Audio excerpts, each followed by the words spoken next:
Unless you're Foucault, and you're not Foucault, then the foundation of any good essay is a solid set of references. This isn't just so that you can look good and your tutor thinks you've done the reading. It's because no matter how clever you are, or in what percentile of the country you came in your school leaving exams, your ideas still aren't original. Trust me, you might think that you're the first person to discover moral relativism, or a situationist perspective on human behaviour, or discursive constructions. You're not. Someone has done it before, and they've almost certainly done it better. That's not to say that you can't have cool ideas or express those ideas in interesting ways. You just need to make sure that you cite the people who came up with those ideas originally, and ideally show how you differ from or even improve upon them. The only way you can do this, and consequently the only way to get a decent mark, is to do some reading. First, please use the reading list. Your lecturers have said it for a reason. They're not just doing it for their help. Of course, it might be really, really long. If that's the case, look for readings which are marked as essential or have little stars next to them. If there are none of those, try the stuff nearest the top. If your lecturer is one of those people who just dumps their entire decade's worth of reading onto the list,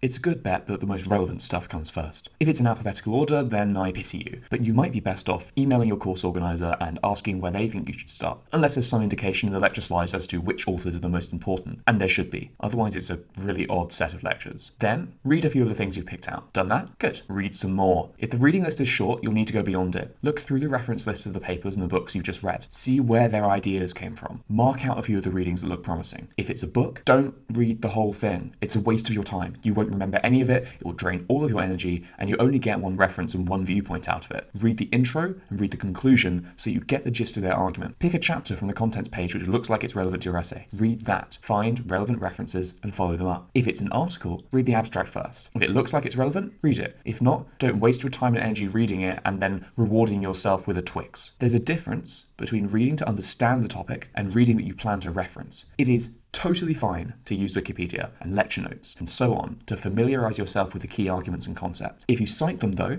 you'll be contributing to your examiner's incipient hypertension. With that said, you need to read critically. If you're staring at the pages and absorbing them like you're a cow planning to regurgitate them into your essay, you're never going to write anything worth reading. But how do I read critically? Asks the tiny little straw man that I just made up. Well, little straw man, you too can critically assess a paper in 3 easy steps. First, identify the central claim the author is making. There's usually only one, maybe two. Try to summarise it in one sentence to aid your understanding. Second, ask yourself some questions. What is the frame of their argument? When in history is it set? Who are the key actors? Are they responding to another author? If so, what is the argument they're responding to? Try to position their argument in context. This allows you to do the third step, critically assess the claims made. This obviously doesn't just mean say they're wrong. They might well be wrong. They probably are wrong, but you'll need to find reasons for it. Generate a list of 3 reasons for each line of attack you want to take. Scrap the weakest 2. If you think they're right, why are they right? Are there other authors who corroborate their claims? Are there logical reasons to prefer their argument? Finally, make sure you take notes on everything you read. Put page numbers in those notes. Write down verbatim a few flexible quotes that might be useful in a number of different situations. Quotes are vital